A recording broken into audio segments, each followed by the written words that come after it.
तो बच्चों, मैं Jitendra Singh Jeet classes point study centre for excellence में आपका हार्दिक स्वागत करता हूं। और आज हम इस लेक्चर वीडियो में 12th क्लास के chapter first relation and function की बात करने वाले हैं। और इससे पहले मैं शुरुआत करूं, मैं बता दूं आपको कि आपने 11th क्लास में दोनों चैप्टर्स को अच्छे से पढ़ा है। और अगर आपने 11th क्लास में सेट्स, रिलेशन और फंक्शन तीनों को पढ़ा हुआ है पहले ही, तो ये जो चैप्टर है बिल्कुल आपके लिए आसान रहेगा, क्योंकि वही चीजें हैं, उनको थोड़ा सा और हमें आगे बढ़ाकर फिर पढ़ना है। तो देखिए, हमने 11th क्लास में क्या क्या पढ़ा था। हमने ऑर्डर्ड पेयर, कार्टेशियन प्रोडक्ट और रिलेशन तीनों को पढ़ा हुआ है। थोड़ा सा इनका हम क्या करेंगे, दोबारा से स्टडी करेंगे, थोड़ा सा हिंट देंगे ताकि मतलब आपको थोड़ा सा याद आ जाए। तो देखिए क्या होता है, उसके लिए मैं एक छोटा सा एग्जाम्पल ले लेता हूँ इन तीनों को समझाने के लिए। तो जैसे मान लेते हैं कि आपके स्कूल में कोई कॉन्टेस्ट रखा गया और उसके अंदर 12th क्लास के बच्चों को हिस्सा लेना था, पार्टिसिपेट करना था। उसमें से 4 बच्चों ने हिस्सा लिया। मान लेते हैं 4 लड़कों ने हिस्सा ले लिया, तो उन लड़कों को मान लेता हूं मैं B1, B2, B3 और B4। लेकिन कंडीशन क्या थी होस्ट की, ये कॉन्टेस्ट जिसने रखा था, स्कूल मैनेजमेंट ने कंडीशन रख दी कि अपने फादर को साथ में लेके आना। तो बेटा जो हर एक लड़का था अपने अपने फादर को लेके आया। उनको फादर्स को मान लेते हैं F1, F2, F3 और F4। अब होस्ट ने कहा कि आप जो है पेयर में खड़े हो जाइए। अब जो पेयर बनाने थे, तो उसके लिए उसने कोई कंडीशन नहीं दी बेटा कि आपको कैसे खड़ा होना है, किसके साथ खड़ा होना है। लेकिन उसने कहा कि हर पेयर में एक बच्चा होना चाहिए और एक बड़ा होना चाहिए। बस ये छोटी सी कंडीशन थी। तो इस कंडीशन के हिसाब से बच्चों को क्या करना था, पेयर अप करना था उन पेरेंट्स के साथ। तो कैसे कैसे हो सकता है, देखिए पहली बात तो हर बच्चा अपने फादर के साथ खड़ा हो सकता था, कोई दिक्कत नहीं थी। लेकिन जैसा कि उसने ऐसी कोई बात नहीं कही होस्ट ने कि अपने फादर के पास खड़ा होना है, तो इसका मीनिंग ये हुआ कि कोई भी बच्चा किसी भी दूसरे बच्चे के पेरेंट्स के पास भी खड़ा हो सकता था। तो जैसे देखिए, मान लेते हैं पेयर बनाने की कोशिश करें, तो B1 जो है, B1 जो बच्चा है वो इन चारों में से किसी के साथ भी पेयर बना सकता है। मैं मतलब ये कह सकता हूं कि B1 F1, B1 F2, B1 F3, B1 F4, ये ऐसे पेयर बन सकते हैं। तो पेयर्स को मैं क्या ले लेता हूं, स्मॉल ब्रैकेट में ले लेता हूं।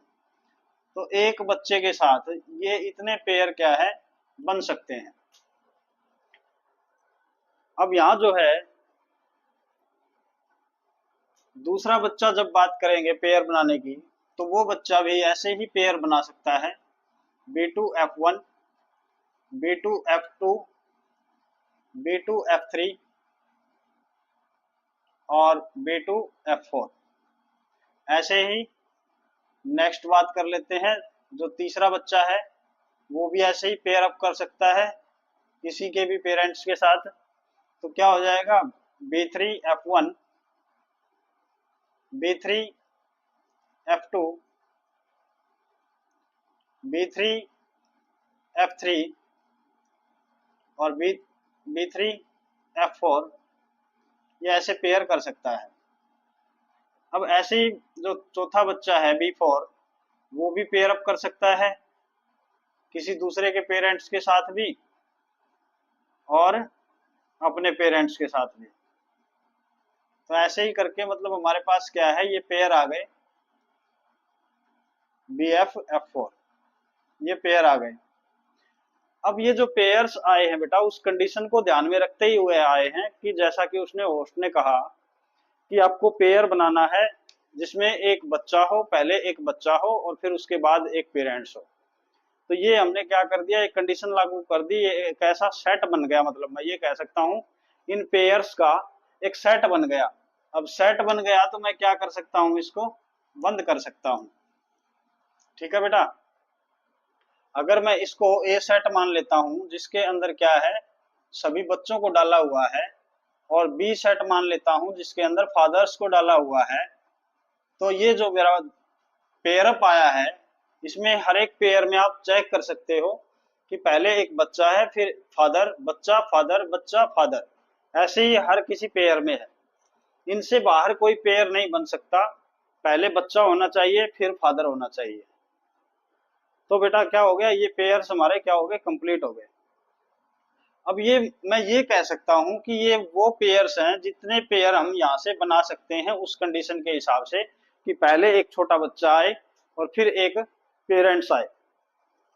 तो ये हमारे पेयर हो गए। अब इसको क्या बोलेंगे हम, ये सेट ऑफ पेयर हो गया, सेट ऑफ पेयर। और ये पेयर जो है बेटा यहाँ एक कंडीशन को एक स्पेसिफिक ऑर्डर में है, जो ये कोई भी पेयर है ये क्या है, स्पेसिफिक ऑर्डर में है। स्पेसिफिक ऑर्डर कैसे बेटा, कि पहले बच्चा फिर फादर बच्चा फादर बच्चा फादर, किसी में भी देख लो आप। तो इसका मतलब ये हुआ कि ये क्या है, एक स्पेसिफिक ऑर्डर में है, इसलिए इसको क्या बोलते हैं, ऑर्डर्ड पेयर। ऑर्डर्ड पेयर जो है किन्हीं दो एलिमेंट्स का एक पेयर होता है, जिसको हम पेयर अप करते हैं, एक स्मॉल ब्रैकेट के अंदर रखते हैं और किसी स्पेसिफिक ऑर्डर में, ऑर्डर से रिलेटेड होता है वो।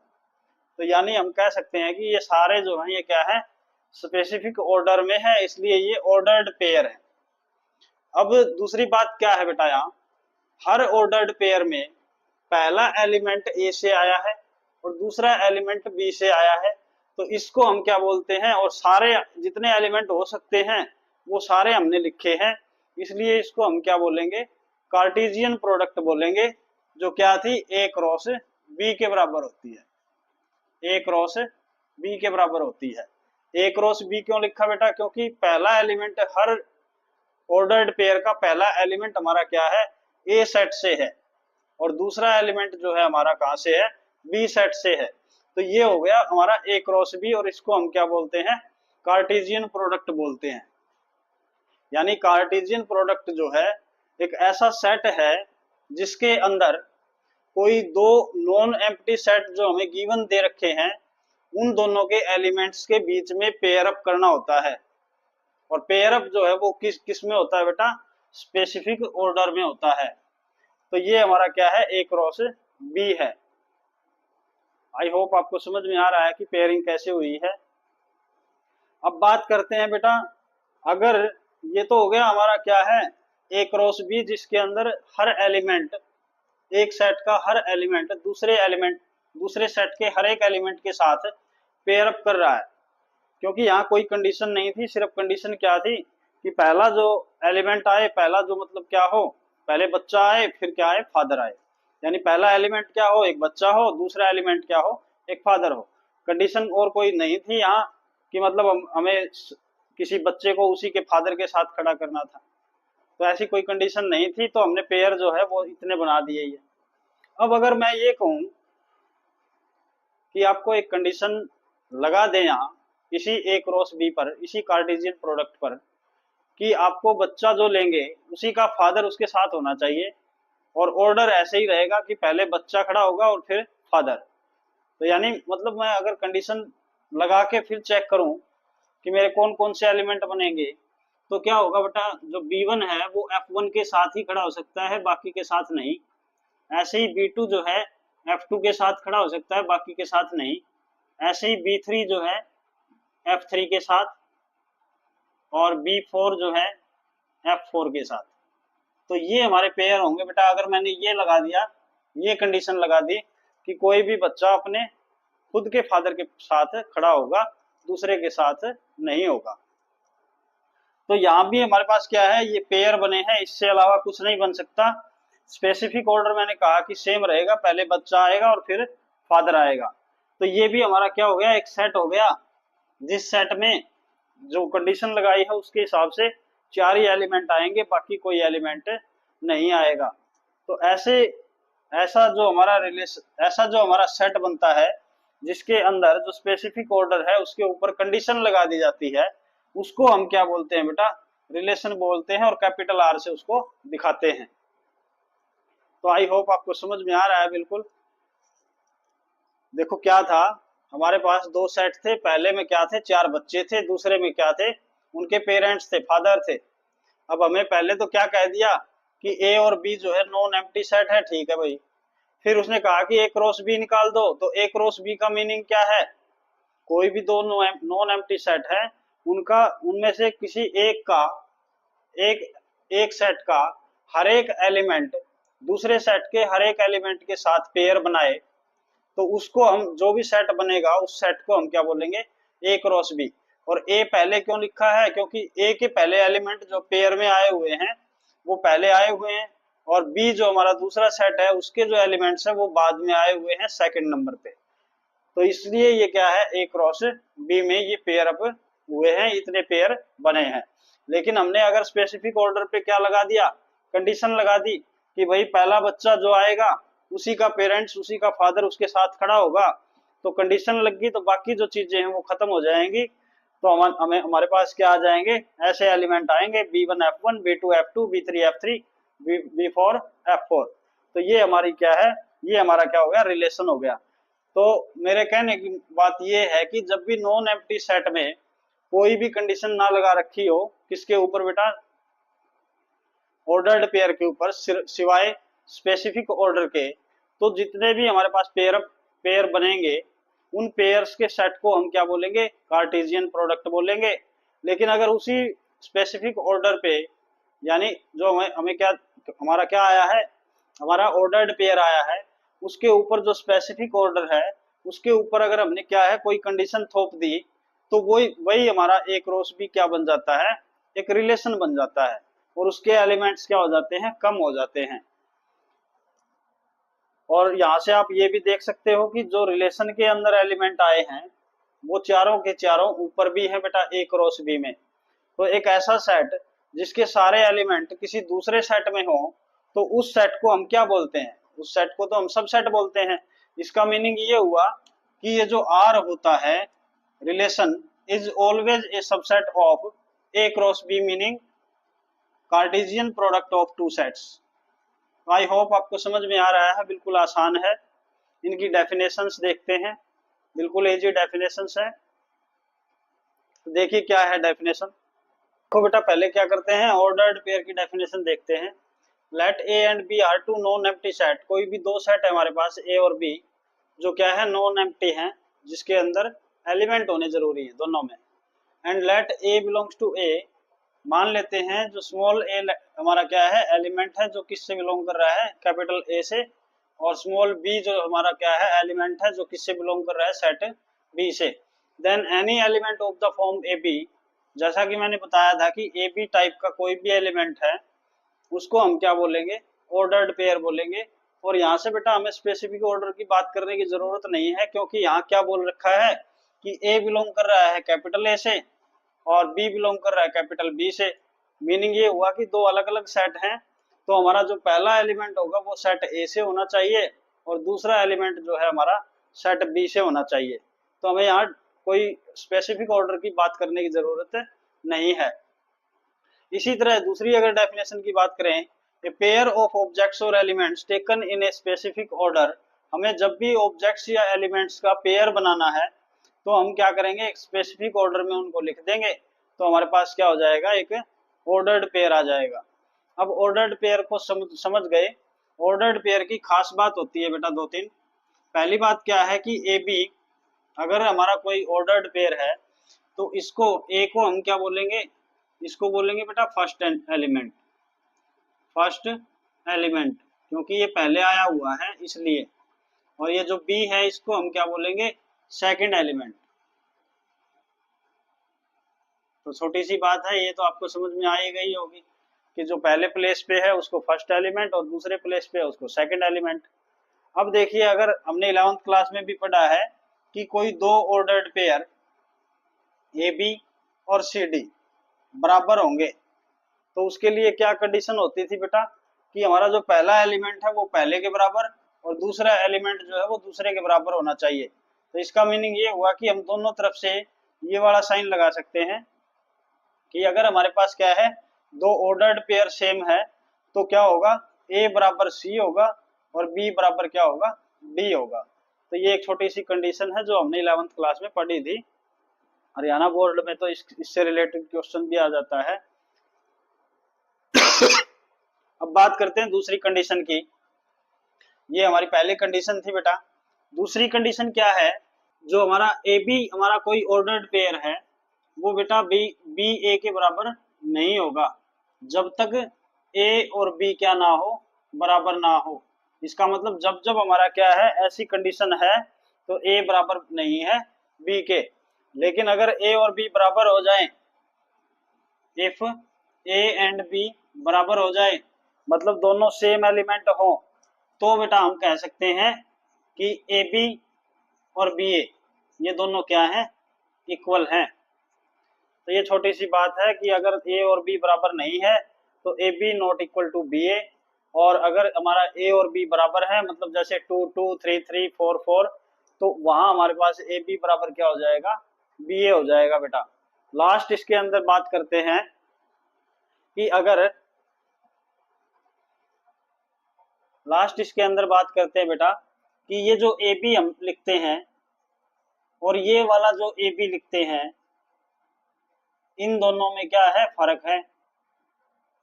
और तीसरा हम कैसे लिखते हैं बेटा, ऐसे लिखते हैं। तो इन तीनों में फर्क है, वो हमें लगातार समझना होगा। देखो ये ए बी जो है ये क्या है, एक ऑर्डर्ड पेयर है, एक पेयर है दो एलिमेंट्स का, दो ऑब्जेक्ट्स का। ये हमारा क्या है, इंटरवल, क्लोज्ड इंटरवल है, 11th में पढ़ा है। और अगर ब्रैकेट हमारी क्या है, मिडल ब्रैकेट यूज की हुई है, तो वो एक सेट को डिफाइन करता है कि एक ऐसा सेट जिसके अंदर दो एलिमेंट है हमारे पास, ये हमारा क्या है, इंटरवल, और ये हमारा क्या है, ऑर्डर्ड पेयर। तो आई होप आपको समझ में आ रहा है कि ये जो हमारा ऑर्डर्ड पेयर है ये बिल्कुल इजी कंसेप्ट है, और इससे जुड़ी हुई हर चीज हमारे काम आने वाली है, इसलिए मैं इस पे थोड़ा सा जोर दे रहा हूँ बेटा। तो नेक्स्ट बात करते हैं हम कार्टेशियन प्रोडक्ट की। बात करें तो Cartesian product it is a set having its elements, एक ऐसा सेट जिसके अंदर एलिमेंट्स हैं एज ऑर्डर्ड पेयर्स, जो ऑर्डर्ड पेयर की फॉर्म में हो, that can be listed from two sets A and B, दो सेट ए और बी हैं उनसे हम बना सकते हैं, where a belongs to A and b belongs to B. तो इसको देखो बेटा थोड़ा सा सिंबॉलिकली पढ़ लेते हैं। तो Cartesian product A cross B is equal to, ये एक सेट है और इसका हर एक एलिमेंट किस फॉर्म में होगा, ऑर्डर्ड पेयर की फॉर्म में होगा। तो हम क्या ले लेते हैं, कोई ऑर्डर्ड पेयर ले लेते हैं ए बी, और फिर इसको डिफाइन करते हैं इस एलिमेंट को, तो सच दैट ए बिलोंग करेगा ए से एंड बी बिलोंग करेगा बी से। तो ये हमारे क्या है, इस कार्टेशियन प्रोडक्ट जो सेट है उसकी डेफिनेशन है, उसको डिफाइन करने का तरीका है। अब यहाँ से आपको दो तीन बातें समझ में आनी चाहिए। पहली बात बेटा कि ए क्रॉस बी और बी क्रॉस ए बराबर नहीं होते, ए क्रॉस बी और बी क्रॉस ए बराबर नहीं होते। कब, जब ए नॉट इक्वल टू बी हो। वो पहले भी मैंने बताया था, जैसे कि ऑर्डर्ड पेयर में चेक किया था, ए बी बराबर नहीं है बी ए के बराबर, जब क्या हो, ए और बी बराबर नहीं है। लेकिन अगर ए और बी सेट, ये यहाँ सेट की बात कर रहा हूँ, वहाँ ऑर्डर्ड पेयर की बात कर रहे थे, तो अगर ये सेट ए बराबर बी हो जाए, दोनों सेम सेट हो जाए, तो हम कह सकते हैं कि ए क्रॉस बी बराबर है, क्या हो जाएगा, बी क्रॉस ए। तो ये चीज आपको समझ में आनी चाहिए कि जब ए क्रॉस बी और बी क्रॉस ए कब बराबर होंगे और कब बराबर नहीं होंगे। इसके लिए, इसको समझने के लिए आप एक एग्जांपल भी ले सकते हैं। तो देखिए एग्जांपल, जैसे मान लिया ए सेट है हमारे पास जिसके अंदर एलिमेंट है हमारे पास ए बी सी, और बी हमारे पास एक सेट है जिसके अंदर एलिमेंट है हमारे पास 2, 3। तो अब अगर हमें ए क्रॉस बी बनाना है, तो ए क्रॉस बी जो है क्या होगा बेटा, ऑर्डर्ड पेयर बनाने हैं, पहला एलिमेंट ए से होगा, दूसरा एलिमेंट बी से होगा। तो ए जो है तीनों दोनों के साथ कंबाइन कर सकता है, एक ऑर्डर्ड पेयर बना सकता है। ऐसे ही बी भी बना सकता है, तो B2 B3 आ जाएगा, और ऐसे ही सी भी बना सकता है, C2 C3 आ जाएगा, C3 आ जाएगा। तो ये हमारे ऑल पॉसिबल ऑर्डर्ड पेयर है जो हम इस ए से बी में बना सकते हैं। तो इसको बंद कर देंगे तो ये हमारा सेट हो गया। अगर ऐसे ही बी क्रॉस ए बनाने की कोशिश करें तो बी क्रॉस ए क्या हो जाएगा, बी क्रॉस ए हो जाएगा बेटा। अब की बार हमारा फर्स्ट एलिमेंट कहाँ से होना चाहिए, बी से, और सेकंड एलिमेंट ए से। तो हम क्या करेंगे, पहले इसको लेंगे 2 को, 2 ए लेंगे और 2 बी ले सकते हैं, 2 सी ले सकते हैं। ऐसे ही हम क्या ले सकते हैं, 3 ए ले सकते हैं, 3 बी ले सकते हैं और 3 सी ले सकते हैं। तो ये हमारे क्या हो गए, all the possible ordered pair from B to A. हम इसको बी टू ए बोल सकते हैं, बी टू ए, और इसको बोल सकते हैं ए टू बी। ये हमारी दोनों कार्टेशियन प्रोडक्ट है बेटा। दोनों को अगर ध्यान से देखोगे तो कोई भी ऑर्डर्ड पेयर सेम नहीं है, कोई भी ऑर्डर्ड पेयर मैच नहीं कर रहा। इसका मतलब ए क्रॉस बी और बी क्रॉस ए बराबर नहीं होते। तो ये तो है हमारी पहली कंडीशन। दूसरी कंडीशन की बात कर लेते हैं। दूसरी कंडीशन क्या है,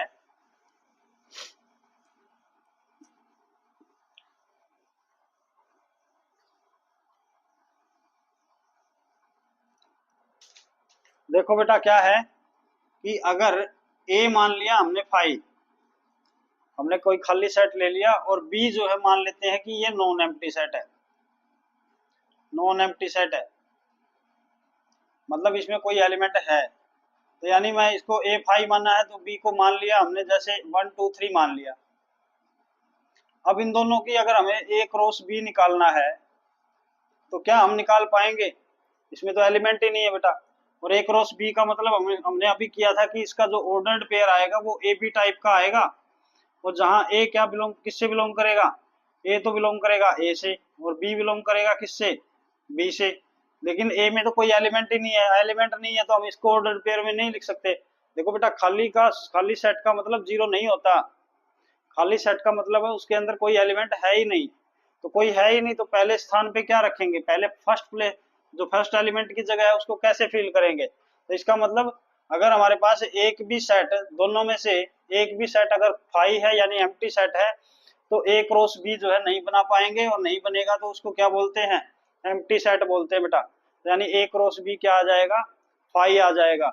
ऐसे ही अगर दोनों ही 5 हो, ए भी 5 हो और बी भी 5 हो, दोनों एम्प्टी सेट है, तो भी ए क्रॉस बी क्या आएगा, तो भी हमारा ए क्रॉस बी क्या आएगा, 5 आएगा। कोई एलिमेंट हम नहीं बना पाएंगे, इसलिए ये क्या हो जाएगा, एम्प्टी सेट हो जाएगा। तो ये तो थी हमारी दूसरी बात। अब थर्ड बात कर लेते हैं। थर्ड बात मोस्ट इंपोर्टेंट है, जो हमारी मदद करेगी आगे जो क्वेश्चन हम सोल्व करेंगे तब। तो अगर N number of element in A equal to मान लिया हमने दे रखा है एम, और number of element in B दे रखा है मान लिया एन, और हमें निकालना है number of A cross B, यानी टोटल कितने एलिमेंट आएंगे ए क्रॉस बी में। तो इसको देखो बेटा एक बात और कह सकते हैं हम कि हमारे पास एक सेट के अंदर एम एलिमेंट है, दूसरे में n. Of A cross B जो है बेटा क्या होता है, नंबर ऑफ ए और क्रॉस में नंबर ऑफ बी, यानी दोनों सेट में कितने एलिमेंट है दोनों की मल्टीप्लाई कर दो तो number of A cross B आ जाएगा। हमें पता चल जाएगा कि ए क्रॉस बी में कितने एलिमेंट है। ये भी हम 11th क्लास में कर चुके हैं और अभी किया भी था हमने। हमारे पास क्या था, दो सेट थे, हमारे पास क्या आ गया था, टोटल 6 एलिमेंट आ गए थे। तो 6 का मतलब पहले सेट में कितने एलिमेंट थे हमारे पास, 3, और दूसरे में क्या थे, 2। तो 3 2 जा 6। तो total element in n, number of element in A cross B कितना आया, 3 × 2, यानी कितने हो जाएंगे, 6 एलिमेंट हो जाएंगे बेटा। ये कई बार एग्जाम में पूछ भी लिया जाता है डायरेक्ट कि ए क्रॉस बी में कितने एलिमेंट होंगे। अब बात करते हैं बेटा नेक्स्ट रिलेशन की, मोस्ट इंपोर्टेंट। तो चलिए देखते हैं रिलेशन क्या होता है। रिलेशन की definition, let A and B are two non empty set, मतलब हमारे पास दो नॉन एम्प्टी सेट्स हैं जिनके अंदर क्या है, एलिमेंट्स है। देन एनी सबसेट, कोई भी सबसेट ले ले बेटा किसका, ए क्रॉस बी का, उसको हम क्या बोलेंगे, रिलेशन बोलेंगे। देखिए वैसे तो रिलेशन जो एक वर्ड है ये हम अपनी लिटरल लैंग्वेज में, या मैं कहूँ कि लिटरल, अगर हम इसका लिटरली इसका मीनिंग निकालें तो ये फैमिली टाइप को दिखाता है। मतलब हम जैसे is brother of, is mother of, is father of, is grand mother of, मतलब ऐसे हम इसको समझते कैसे हैं, एक फैमिली टाई की तरह समझते हैं हमेशा। लेकिन बेटा ये सिर्फ फैमिली में नहीं होता, मैथमेटिक्स के अंदर नंबर्स के बीच में भी हो सकता है। जैसे कोई नंबर है, किसी का स्क्वायर है, तो हम बोलेंगे कि इज स्क्वायर ऑफ, कि पहला नंबर जो है दूसरे नंबर का क्या है, स्क्वायर है। अगर स्क्वायर रूट है तो बोलेंगे इज स्क्वायर रूट ऑफ। अगर वो क्या है, क्यूब है, तो बोलेंगे is cube of. Cube root है तो बोलेंगे इज क्यूब रूट ऑफ। ठीक है। अगर 2 टाइम्स है तो बोलेंगे इज डबल ऑफ। तो ऐसे मतलब क्या है कि कोई भी रिलेशन जो है वो सिर्फ और सिर्फ फैमिली टाई को नहीं दिखाता, वो और भी मैथमेटिकल जो हमारे रिलेशंस हैं उनको भी दिखाता है। कि रिलेशन जो वर्ड है, या फिर हम कह सकते हैं कि टाई जो है, तो ये तो सिर्फ हम किसको लेके चलते हैं, जो रिलेशन को एक लिटरल वर्ड में यूज करते हैं, तो मतलब एक फैमिली से जुड़ जाता है, वरना ये मैथमेटिक्स के जो नंबर्स हैं उनके बीच में भी मिलता है। तो हम बात कर रहे थे बेटा कि जो सबसेट है, कोई भी सबसेट होगा ए क्रॉस बी का, उसको हम क्या बोल देंगे, रिलेशन बोल देंगे। अब पहली बात देखो, इसने कहा कि ए और बी क्या है, नॉन एम्प्टी सेट है, और ए क्रॉस बी का कोई सबसेट लेना है। इसका मतलब हमने पढ़ा था कि ए क्रॉस बी में जो एलिमेंट आएंगे वो ए बी टाइप के आएंगे, जहां क्या था, ए बिलोंग कर रहा है ए से और बी बिलोंग कर रहा है कैपिटल बी, यानी दूसरे सेट बी से। तो ये हमारा क्या होता है, फर्स्ट एलिमेंट होता है, ये भी आपको याद होगा। ये हमारा क्या होता है, सेकंड एलिमेंट होता है। अब किसी भी सबसेट को हम कैसे रिलेशन बोल सकते हैं, सबसेट तो काफी सारे बन जाएंगे बेटा। हम सबसेट बनाना चाहें तो हमने नंबर ऑफ सबसेट के लिए फॉर्मूला पढ़ा है कि जो नंबर ऑफ सबसेट होते हैं, नंबर ऑफ सबसेट होते हैं, ये हमने पढ़ा था। किसी एक सेट के लिए बोल रहा हूं मैं, मान लिया ए सेट है, उसके अंदर एन एलिमेंट है, तो हम क्या लिखते थे, नंबर ऑफ सबसेट जो है कितने होते हैं, 2 n। यहाँ कार्टेशियन प्रोडक्ट है, तो कार्टेशियन प्रोडक्ट भी तो एक सेट ही तो है। बस वो बात अलग है कि यहाँ जो हमारे जो पेयर है, जो एलिमेंट्स है, वो पेयर की फॉर्म में आ रहे हैं, ऑर्डर्ड पेयर की फॉर्म में आ रहे हैं। तो हम ऑर्डर्ड पेयर को जब काउंट करेंगे तो हमें पता चल जाएगा कि इस सेट के अंदर कितने एलिमेंट है। तो वो जो हमारा नंबर आता है उसको हम कर देंगे 2 तो क्या आ जाएगा हमारा, number of subset of A cross B. तो देखो बेटा, मैं थोड़ा सा पहले समझा देता हूँ, फिर इस बात पे आएंगे। तो number of A cross B जो है, मीनिंग ये हुआ कि 2 ये हमारा एक सेट है, इसके अंदर कितने एलिमेंट है, इस कितने एलिमेंट है, ये अगर हमें पता हो तो हम क्या बता सकते हैं बेटा, इसके सबसेट बता सकते हैं कि कितने सबसेट्स होंगे। क्योंकि 2 क्या होता है, number of element A cross B होता है। किसी भी सेट के अंदर जितने एलिमेंट हैं उनको 2 की पावर ले लो तो क्या बन जाते हैं, नंबर ऑफ सबसेट। अब यानी मैं ये कह सकता हूँ कि नंबर ऑफ सबसेट 2 अब मैंने अब थोड़ी देर पहले बताया था कि number of A cross B कितना होता है, ये मैंने अभी बताया था कि m इंटू एन होता है, जहां m क्या है, a के अंदर एलिमेंट है, और n क्या है, b के अंदर एलिमेंट है। तो इसका मतलब हमारे पास टोटल इतने एलिमेंट है, तो 2 क्या हो जाएगा, m क्रॉस n, यानी 2 mn। ये हमारा फॉर्मूला, इतने सबसेट है। तो ये जो इतने सबसेट बने हैं, वो सारे के सारे सबसेट किसके है बेटा, ए क्रॉस बी के। अगर इसका कोई सबसेट है तो उसको क्या बोलेंगे, रिलेशन बोलेंगे। मतलब हमारे पास इतने रिलेशन बनेंगे। अब ये सारे के सारे रिलेशन क्यों बनेंगे, क्योंकि रिलेशन जो आर है वो भी तो एक सेट है, वो भी तो एक सेट है ऑर्डर्ड पेयर का। हमने थोड़ी देर पहले किया था, कम आएंगे एलिमेंट, लेकिन थे तो उसके अंदर एलिमेंट ही ऑर्डर्ड पेयर की फॉर्म में। उसमें भी तो एलिमेंट ए बी टाइप के हैं, ए बी टाइप के एलिमेंट है। लेकिन बात वो है कि मतलब यहाँ क्या है, हमें एक कंडीशन से गुजरना पड़ेगा कि जो ए है वो क्या होगा, रिलेटेड टू बी होगा, किसी तरह, किसी न किसी तरह। जैसे मैंने जब हमने आर एक सेट बनाया था तो मैंने कहा कि होस्ट ने कंडीशन रख दी। कंडीशन क्या थी कि पहला जो बच्चा है वो अपने ही फादर के साथ खड़ा होगा। तो वहां हमारे पास नंबर, जो एलिमेंट्स के जो नंबर थे, ऑर्डर्ड पेयर थे, वो 4 ही बच गए थे लास्ट में। और मैंने क्या कहा था कि ये हमारा क्या है, रिलेशन।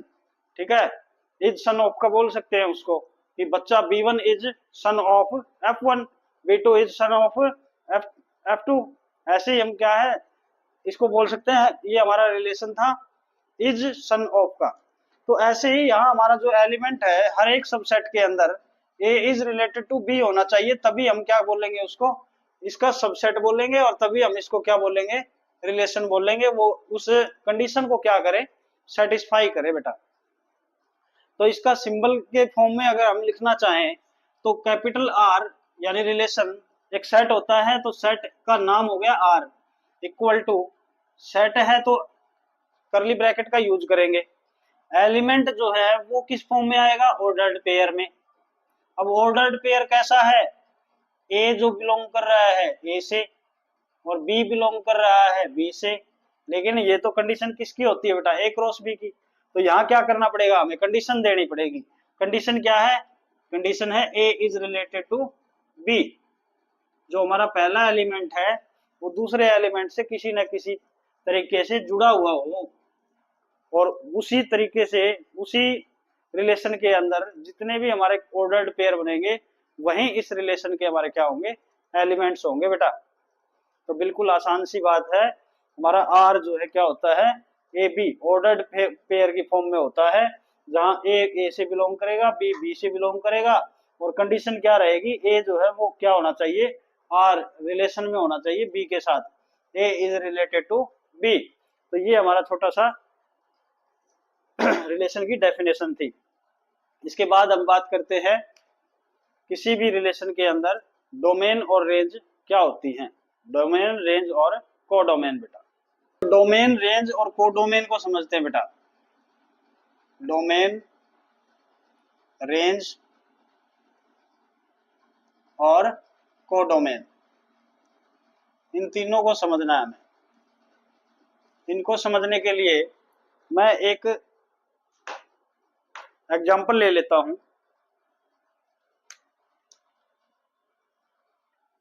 जैसे मान लेते हैं कि हमारे पास कोई सेट ए है जिसके अंदर एलिमेंट्स हैं हमारे पास 1 2 3 4 5 और 6, और दूसरा हमारे पास सेट है बी जिसके अंदर एलिमेंट है 1 2 3 4 5, ऐसे ही चलते जाएं और 36 तक एलिमेंट्स है बेटा। तो अब देखो, सबसे पहले समझते हैं ए क्रॉस बी को, समझते हैं कि ए क्रॉस बी हमने किया था, क्या आया था। ए क्रॉस बी में जितने भी पॉसिबल हम ऑर्डर्ड पेयर बना सकते हैं फ्रॉम ए टू बी, वो सारे बना लेंगे। तो क्या हो जाएगा बेटा, 1 के साथ ये 1 आएगा, पहला एलिमेंट ए से, दूसरा एलिमेंट बी से, फिर 1 के साथ 2 आएगा ये वाला, फिर 1 के साथ 3 आएगा ये वाला, फिर 1 के साथ 4 आएगा, और ऐसे करते जाएं तो 1 के साथ 36 तक नंबर आएंगे। ऐसे ही ये अगर 2 की बात करें तो क्या होगा, 2 1 आएगा, ये 1 ये वाला है, 2 के साथ 2 आएगा, 2 के साथ 3 आएगा, और ऐसे ही चलता जाएगा, 2 के साथ 36 आएगा। ऐसे ही बेटा 3 के साथ 1 आएगा, 3 के साथ 2 आएगा, 3 के साथ 3 आएगा, और ऐसे ही चलता जाएगा, 3 के साथ 36 आएगा। अब ऐसे ही 4 के साथ होगा, ऐसे ही 5 के साथ, मैं तो उनके लिए तो डैश डैश यूज कर रहा हूँ, और लास्ट में जो 6 के साथ आएगा, 6 के साथ 1 आएगा, 6 के साथ 2 आएगा, 6 के साथ 3 आएगा, 6 के साथ 4 आएगा, और ऐसे ही 6 के साथ 36 आएगा। तो ये हमारे पास क्या आ गए बेटा, ए क्रॉस बी के सारे ऑर्डर्ड पेयर आ गए। अब यहाँ ऑर्डर्ड पेयर जो है बहुत सारे हैं बेटा, लेकिन अगर मैं कहूं कि कोई रिलेशन है जिसका हर एक element A B such that, उसको डिफाइन किया हुआ है कि ए जो है बिलोंग कर रहा है ए से और बी बिलोंग कर रहा है बी से, साथ में यहाँ कंडीशन है, साथ में कंडीशन क्या है, A is square root of B. A is पहला एलिमेंट जो है दूसरे एलिमेंट का स्क्वायर रूट है बेटा। तब इस आर में कितने एलिमेंट आएंगे, तो 1 1 के साथ आएगा, 2 4 के साथ आएगा, 3 9 के साथ आएगा, और 4 16 के साथ आएगा, 5 25 के साथ आएगा, और 636 के साथ आएगा। बाकी कोई एलिमेंट इसमें नहीं आएंगे, सिर्फ यही आएंगे। तो ये हो गया हमारा बेटा रिलेशन, ये था हमारा A क्रॉस B। अब इस रिलेशन को ध्यान से देखें। देखो यहाँ तो हम क्या बोलते थे कि ये जो इसको जो पहले प्लेस पे आया है इसको बोलते थे फर्स्ट एलिमेंट, और इसको बोलते थे सेकंड एलिमेंट, ठीक है। लेकिन जब रिलेशन की बात हो तो हमारा जो हर एक ऑर्डर्ड पेयर है उसका जो पहला एलिमेंट होता है, उसका जो पहला एलिमेंट होता है उसको बोलते हैं बेटा डोमेन, और जो दूसरा एलिमेंट है उसको बोलते हैं रेंज, और जो दूसरा एलिमेंट है उसको बोलते हैं रेंज। अब बात रह गई कोडोमेन की, यानी फर्स्ट एलिमेंट जो है डोमेन होना चाहिए और दूसरा एलिमेंट जो है वो रेंज होगा। अब बात है यहाँ कि जो डोमेन सेट है वो कहाँ से होता है। डोमेन सेट देखो, पहला एलिमेंट हर किसी में, अगर A क्रॉस B की बात चल रही थी तो रिलेशन में जो एलिमेंट है वो A से आया हुआ है पहला एलिमेंट। इसका मतलब डोमेन जो होगा, जो डोमेन होगा हमारा वो कहाँ से आएगा, वो हमारे सेट A से, यानी जो हमारा पहला जो हमारा क्या है सेट है उससे आएगा। यानी ये हमारा क्या हो गया डोमेन सेट। ये डोमेन जो होती है वो क्या होती है हमारी सेट A के अंदर से आती है। तो मैं ये कह सकता हूं कि ये बराबर हो या ना हो, लेकिन डोमेन जो है, डोमेन जो होता है बेटा वो सबसेट होता है हमारे सेट A का। ध्यान से देखो, क्या मैं इसको बोल सकता हूं कि ये सबसेट है। अगर यहाँ 7 भी होता, यहाँ एक एलिमेंट और होता 7, तो बेटा और हमारी जो काउंटिंग है वो 36 तक ही होती है दूसरे हमारे सेट में। तो क्या वो 7 जो है वो इसमें पार्टिसिपेट करता है इस रिलेशन को फॉर्म करने में? नहीं कर पाता, क्योंकि 49 नहीं था। तो अगर 7 भी होता तो हम क्या कहते, डोमेन जो है, डोमेन में एक एलिमेंट कम रहा किससे, इस ए सेट से। और अगर एक एलिमेंट कम हो तो हम क्या बोलते हैं, इक्वल सेट नहीं बोलते, उसको क्या बोलते हैं, सबसेट बोलते हैं। यानी डोमेन जो है हमारा क्या होगा, हमेशा ए सेट का सबसेट होगा, ना कि ए के बराबर होगा। दूसरा रेंज, रेंज की बात करते हैं बेटा, जो हमारा सेकंड एलिमेंट हम जिसमें किसमें बोलते हैं ऑर्डर्ड पेयर में, यानी ए क्रॉस बी की जब बात करें, ए क्रॉस बी की जब बात करें तो हम क्या बोलते हैं ऑर्डर्ड पेयर में फर्स्ट एलिमेंट और सेकंड एलिमेंट।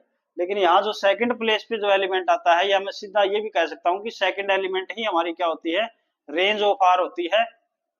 लेकिन अगर यहाँ भी 37 भी होता है यहाँ हमारे बी सेट में, तो क्या वो इस रिलेशन में पार्टिसिपेट करता? नहीं करता बेटा। तो इसका मीनिंग ये हुआ कि जो रेंज है हमारी, जो हमारी रेंज है वो भी बी सेट के बराबर ना होके वो क्या होती है, कोड, वो हमारी सबसेट होती है बेटा। बी सेट की, जो हमारा दूसरा सेट है ए क्रॉस बी में, बी सेट उसकी क्या होगी, सबसेट होगी, ना कि इक्वल होगी। ये मैंने बता दिया कि यहाँ अगर 37 और होता तो वो इसमें टेक पार्ट नहीं कर पाता।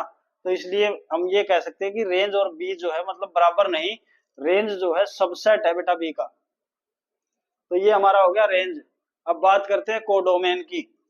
अक्सर बच्चे कोडोमेन और रेंज में कंफ्यूज रहते हैं। कोडोमेन जो है क्या है, कोडोमेन वो सेट है, वो सेट है बेटा जहां से हमारी रेंज आती है, रेंज के एलिमेंट आते हैं, एलिमेंट्स ऑफ रेंज सेट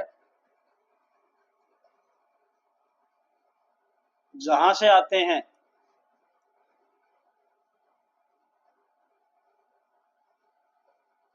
देखो बेटा मैंने क्या कहा, कोडोमेन जो है रेंज सेट को नहीं बोलते, रेंज सेट के एलिमेंट्स जो हैं कहां से आए हैं उसको हम क्या बोलते हैं, कोडोमेन सेट बोलते हैं। तो अब जो हमारा जो ये सेकंड जो हमारे एलिमेंट्स हैं इस रिलेशन के अंदर, वो सारे उनको क्या बोलेंगे, रेंज के एलिमेंट। और वो एलिमेंट कहां से आए हैं, वो आए हमारे बी सेट से। तो यानी जो कोडोमेन सेट है वो हमेशा ए क्रॉस बी का जो हमारा दूसरा जो सेट है सेकंड नंबर वाला वो होगा। तो यानी यहाँ की अगर बात करें तो कोडोमेन यहाँ क्या है हमारा, बी सेट है बेटा। सेट बी हमारा क्या है, कोडोमेन सेट है। तो बिल्कुल इजी सी बात है तो देखो बेटा, बात करते हैं टाइप्स ऑफ रिलेशन की, जिसमें पहला जो टाइप है वो क्या है, आइडेंटिटी रिलेशन। आइडेंटिटी रिलेशन इसके नाम से ही पता चल रहा है, आइडेंटिटी का मतलब पहचान होता है। तो अगर किसी सेट के अंदर कोई एलिमेंट, मान लेते हैं हमारे पास एक ए सेट है जिसके अंदर एलिमेंट है हमारे पास 1 2 3, और हमें देखना है कि ये आइडेंटिटी रिलेशन को डिफाइन करेगा या नहीं करेगा। तो जो हमारा रिलेशन होगा आर, वो क्या होगा। अब यहाँ जो है बेटा, दो सेट की जरूरत नहीं होती, एक ही सेट में बात बन जाती है, क्योंकि आइडेंटिटी है तो सेम एलिमेंट जो है अपनी ही पहचान देगा। तो इसका मीनिंग ये हुआ कि अपने आप के साथ ऑर्डर्ड पेयर बनाएगा, तो यानी 1 1 2 2 और 3 3, इस टाइप के एलिमेंट अगर कोई रिलेशन शो करता है तो उसको हम क्या बोलते हैं, उस रिलेशन को हम आइडेंटिटी रिलेशन बोलते हैं। कि उसका जो ऑर्डर्ड पेयर है, उसका जो डोमेन है और रेंज है, अगर दोनों बराबर हो हर ऑर्डर्ड पेयर में, तो उसको हम क्या बोलेंगे, आइडेंटिटी रिलेशन बोलेंगे। तो बिल्कुल आसान सी बात है कि कोई भी सेट के अंदर मैं इसको डिफाइन करना चाहूं तो ये बोल सकता हूं कि a relation in a set, non empty set A, in which all the elements, या फिर मैं कह सकता हूं कि all the every element is related to itself, अपने आप के साथ क्या हो, रिलेशन में हो, तो उसको हम क्या बोलेंगे बेटा, तब उसको हम क्या बोलेंगे, आइडेंटिटी रिलेशन बोलेंगे। आइडेंटिटी आइडेंटिटी रिलेशन, यानी हमें सिर्फ जब भी आइडेंटिटी रिलेशन चेक करना है तो हम सिर्फ ये चेक करेंगे कि गिवन सेट का हर एक एलिमेंट अपने आप के साथ रिलेशन में है या नहीं है, अपने आप के साथ एक ऑर्डर्ड पेयर जो है वो बना रहा है या नहीं बना रहा। बाकी कुछ नहीं देखना, हमें सिर्फ 1 1 2 2 3 3 4 4 5 5 ऐसे इस टाइप के एलिमेंट्स को देखना है। तो ये था हमारा आइडेंटिटी रिलेशन। इसके बाद बात करते हैं बेटा, नेक्स्ट है बेटा यूनिवर्सल रिलेशन। किसी रिलेशन को यूनिवर्सल रिलेशन कब बोलेंगे, तो किसी रिलेशन को अगर किसी सेट के लिए डिफाइन किया हुआ है, जैसे मान लिया ए कोमा बी कोमा सी, हमारे पास कोई एक ए सेट है और हमने रिलेशन को डिफाइन किया ऐसे कि ए जो एलिमेंट है वो अपने जो भी बाकी सब हर एक एलिमेंट के साथ क्या करे, पेयर बनाए, अपने आप के साथ भी। ऐसे ही सेकंड एलिमेंट हर एलिमेंट के साथ क्या बनाए, एक ऑर्डर्ड पेयर बनाए। ऐसे ही सी भी क्या करे, अपने आप के साथ भी और बाकी दोनों के साथ भी एक ऑर्डर्ड पेयर बनाए। तो मैं ये कह सकता हूं कि इस रिलेशन के अंदर हर एक एलिमेंट किसका, सेट ए का हर एक एलिमेंट के साथ क्या कर रहा है, उस रिलेशन को डिफाइन कर रहा है, एक ये कह सकते हैं कि ऑर्डर्ड पेयर बना रहा है जो उस रिलेशन के लिए जरूरी था। तो इसलिए ऐसे जो रिलेशन है उस रिलेशन को हम क्या बोलते हैं, उस रिलेशन को हम यूनिवर्सल रिलेशन बोलते हैं बेटा। तो मैं ये कह सकता हूं कि अगर कोई रिलेशन डिफाइन कर रखा है किसी सेट ए में, और उस सेट का हर एक एलिमेंट अपने सेट के हर एलिमेंट के साथ क्या करे, पेयर बनाए, ऑर्डर्ड पेयर बनाए, या फिर मैं कहूं कि वो रिलेशन में हो, तो उसको हम क्या बोलेंगे, यूनिवर्सल रिलेशन बोलेंगे। नेक्स्ट बात करते हैं बेटा वॉइड एम्प्टी रिलेशन। वॉइड और एम्प्टी रिलेशन, एक ऐसा रिलेशन जो नहीं बन सकता, उसको हम क्या बोलते हैं, वॉइड या फिर एम्प्टी रिलेशन। इसमें इसका मीनिंग ये हुआ कि हमारा जो आर है, आर जो आएगा वो क्या आएगा बेटा, फाई आएगा, खाली सेट आएगा, यानी एम्प्टी सेट आएगा जिसमें कोई भी एलिमेंट नहीं होगा।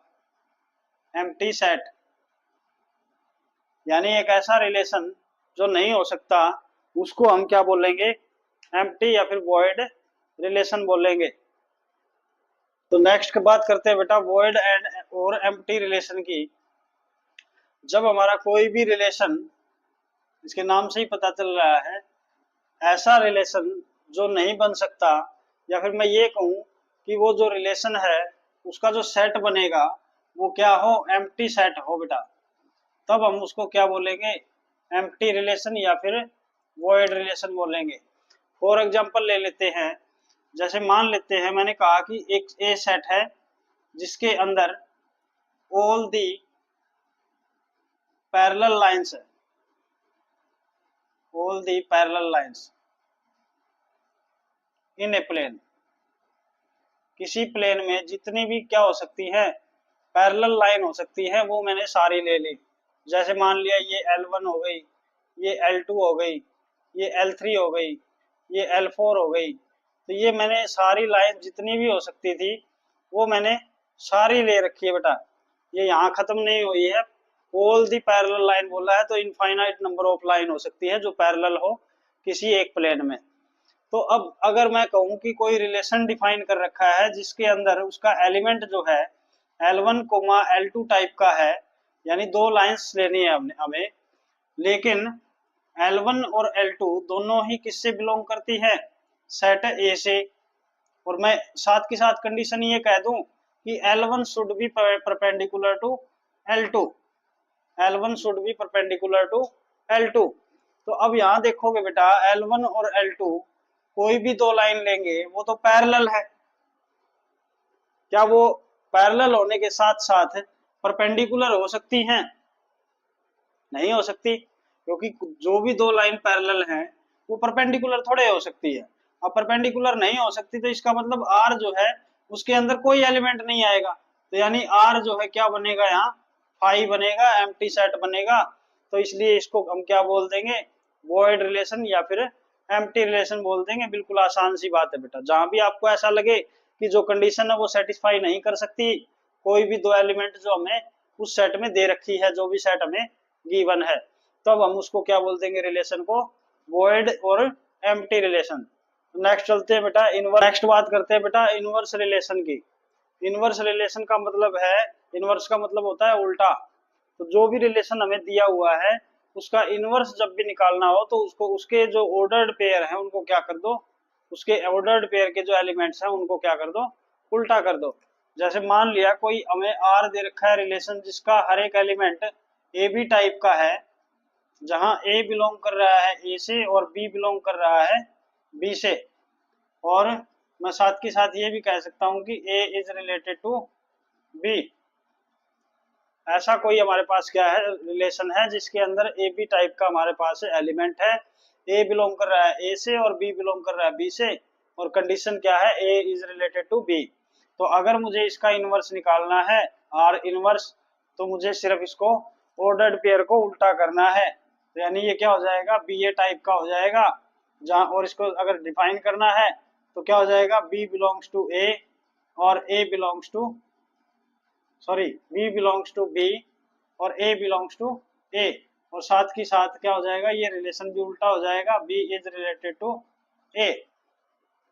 जैसे मान लेते हैं, जैसे मान लेते हैं हमारे पास R एक सेट है जिसके अंदर हमारे पास क्या है, AB CD और EF, ये हमारे पास तीन ऑर्डर्ड पेयर हैं जो एलिमेंट है इसके।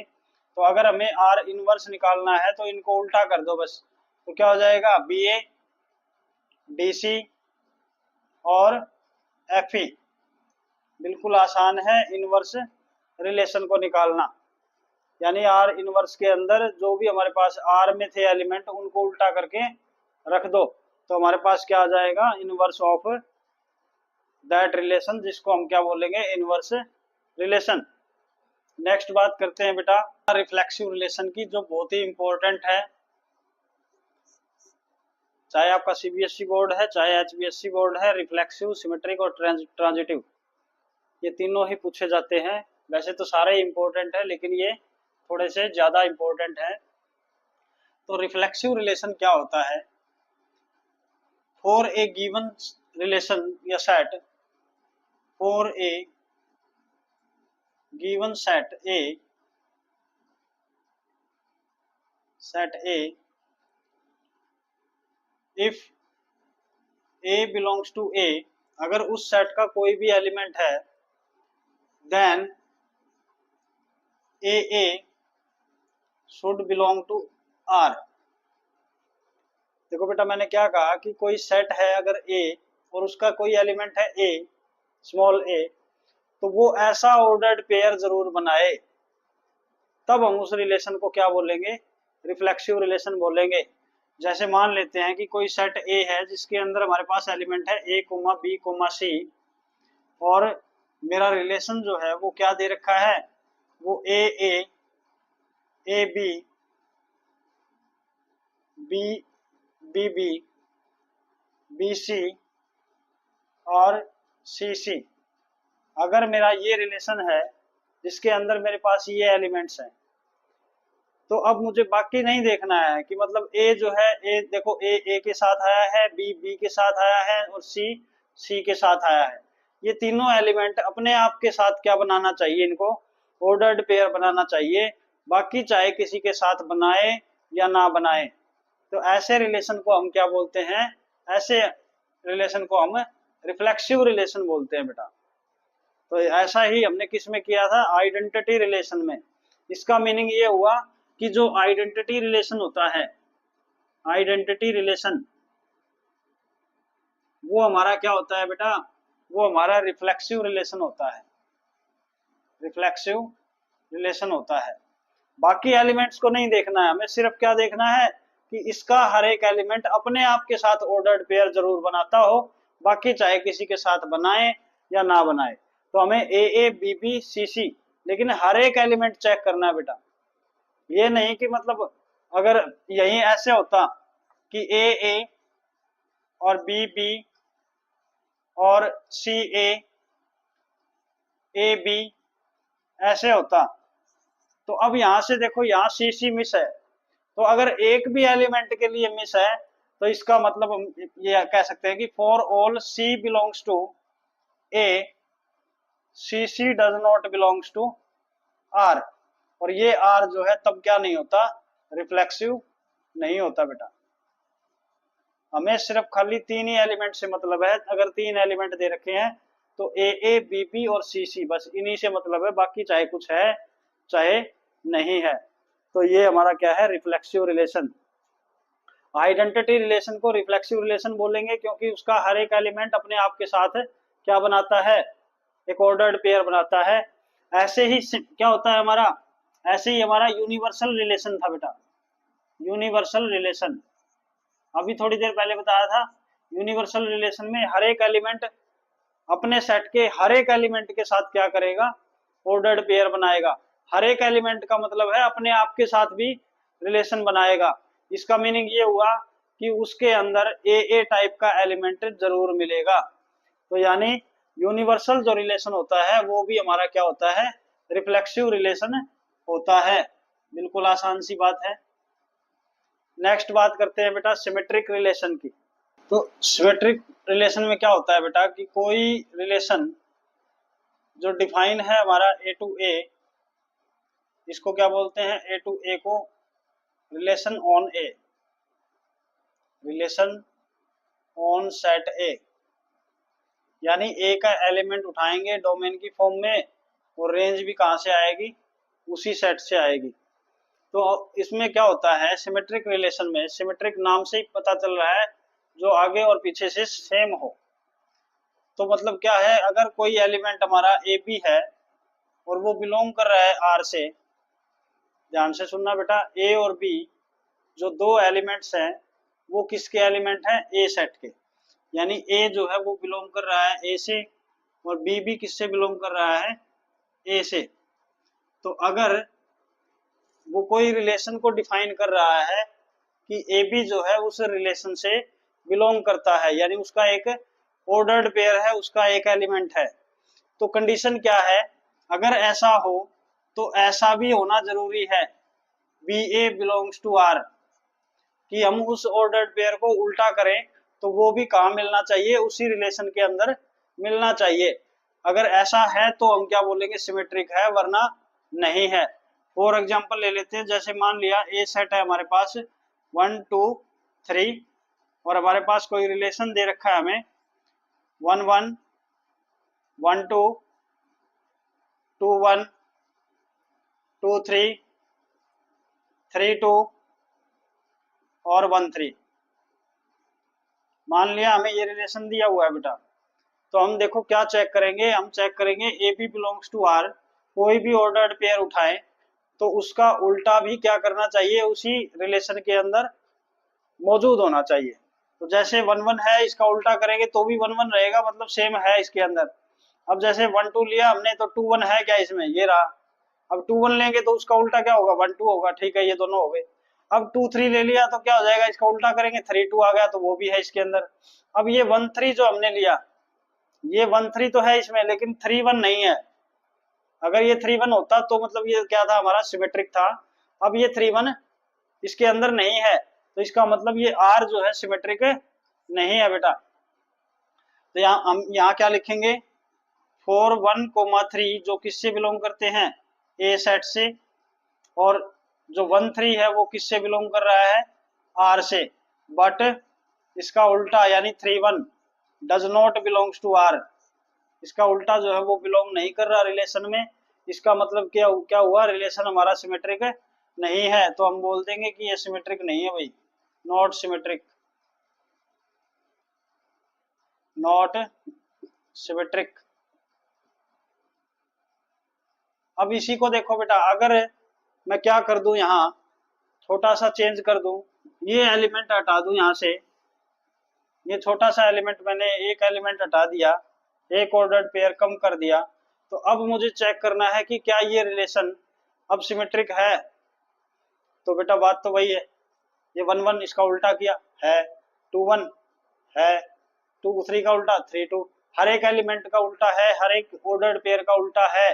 तो इसका मतलब हम ये कह सकते हैं कि आर जो है हमारा क्या है, सिमेट्रिक है, क्योंकि वो इसकी कंडीशन जो है उसको क्या कर रहा है, सेटिस्फाई कर रहा है। तो बिल्कुल इजी है, इंपॉर्टेंट है। नेक्स्ट बात करते हैं, ट्रांजिटिव रिलेशन की बात करेंगे। ट्रांजिटिव रिलेशन क्या होता है, मोस्ट इंपॉर्टेंट है बेटा ये भी।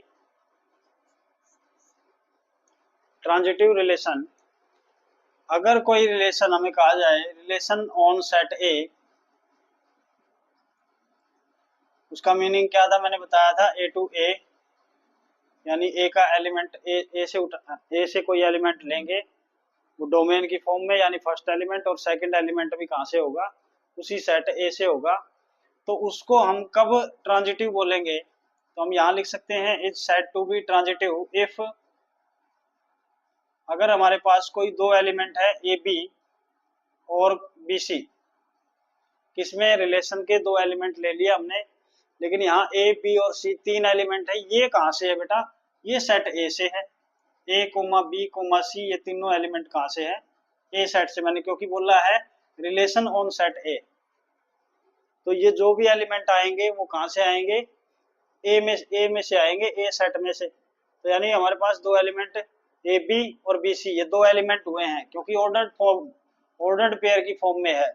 तो यानी ये दो एलिमेंट हैं, अगर ये जो बिलोंग करते हैं आर से दोनों, अगर ये दोनों आर से बिलोंग करते हैं, तो इसका मीनिंग ये होना चाहिए कि हमारा जो ए सी है वो भी बिलोंग करे आर से।